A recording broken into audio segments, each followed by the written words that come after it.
Hundreds of thousands of gamers have descended on the Tokyo Game Show in Japan. The annual event showcases the latest in computer gaming and hardware. Now, this year, all the talk is about virtual reality revolution that is sweeping the industry, as Rob McBride reports. Many of them are more used to a solitary existence in small, darkened rooms. But once a year, they are drawn together as a mass to the big, darkened rooms of the Tokyo Game Show to pursue a passion for gaming. The chance to try out the latest games and the devices to play them before they're released onto high streets the world over. And as gaming is increasingly moving from this to this, Japan is one of the leaders of virtual reality. In the previous version, I had to push a button, but now what I do is this.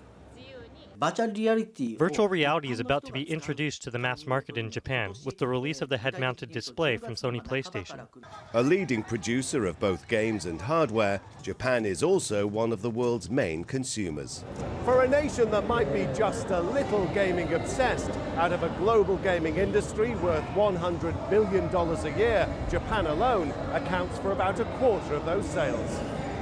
Promising immersive thrills, virtual reality is making the insular world of gaming a bit more insulated.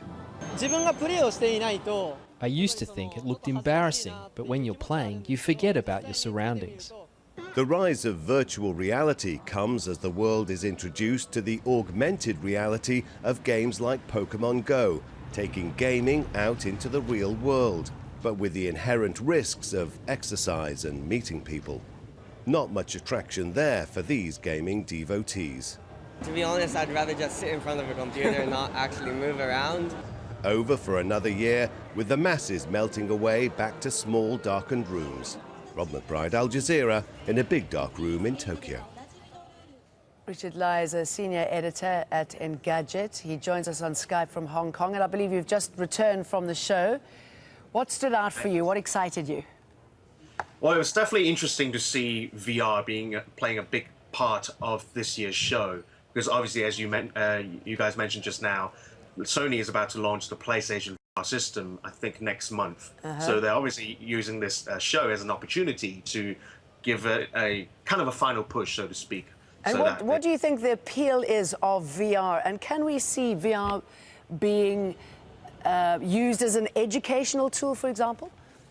Certainly. It's great for teaching biology. You can show the students what a body looks like on both the outside and on the inside. It's great for training, especially for training mechanical engineers, teaching them how to repair, say, a car or other mechanical objects. And even designers are using VR kits to do car designs, interior designs, and even doing artwork. So it's not just about gaming. There's a lot of potential in VR. And can this eventually be moved onto your mobile, for example?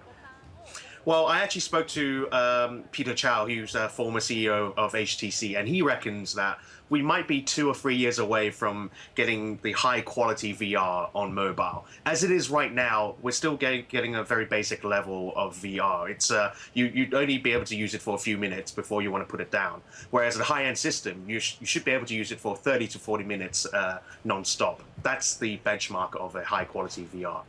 So it's only a matter of time. Okay, we heard one of the gamers there saying it's great because you can't see the people looking at you if you're embarrassing yourself. Are you concerned that gamers might become more insulated and just spend more time indoors and not socializing with anyone? Indoors, maybe, because right now these systems are still pretty much tied down to your PC at home because you need that kind of graphical power to drive these systems. But over time, and in fact, some companies have come up with these VR backpacks so that these VR systems aren't tied to a fixed object. You can walk around, and even there are some arcade centers that have that use these backpacks to let people walk around in a room where no limitations at all, as long as they're in that building. So yes, it's still indoor, but no, it's actually becoming a more social thing. So I wouldn't totally agree on that point. Okay. I think it's a great thing for driving this next kind of social movement. Okay, and away from VR, what struck you as sort of on the fringe? Anything interesting out there? So Tokyo Game Show has always been a funny one. There are certainly some. It's kind of. I don't want to give away too much detail here, but let's just say there were several dating simulators, and that's always been a thing in the gaming world, especially in Japan. You get to date this virtual girl, and if you're lucky, you might get to the next stage. I think I'll just leave it at that. Yeah, maybe you should. Okay, Richard Lai, thank you very much. Thank you for having me, Jane.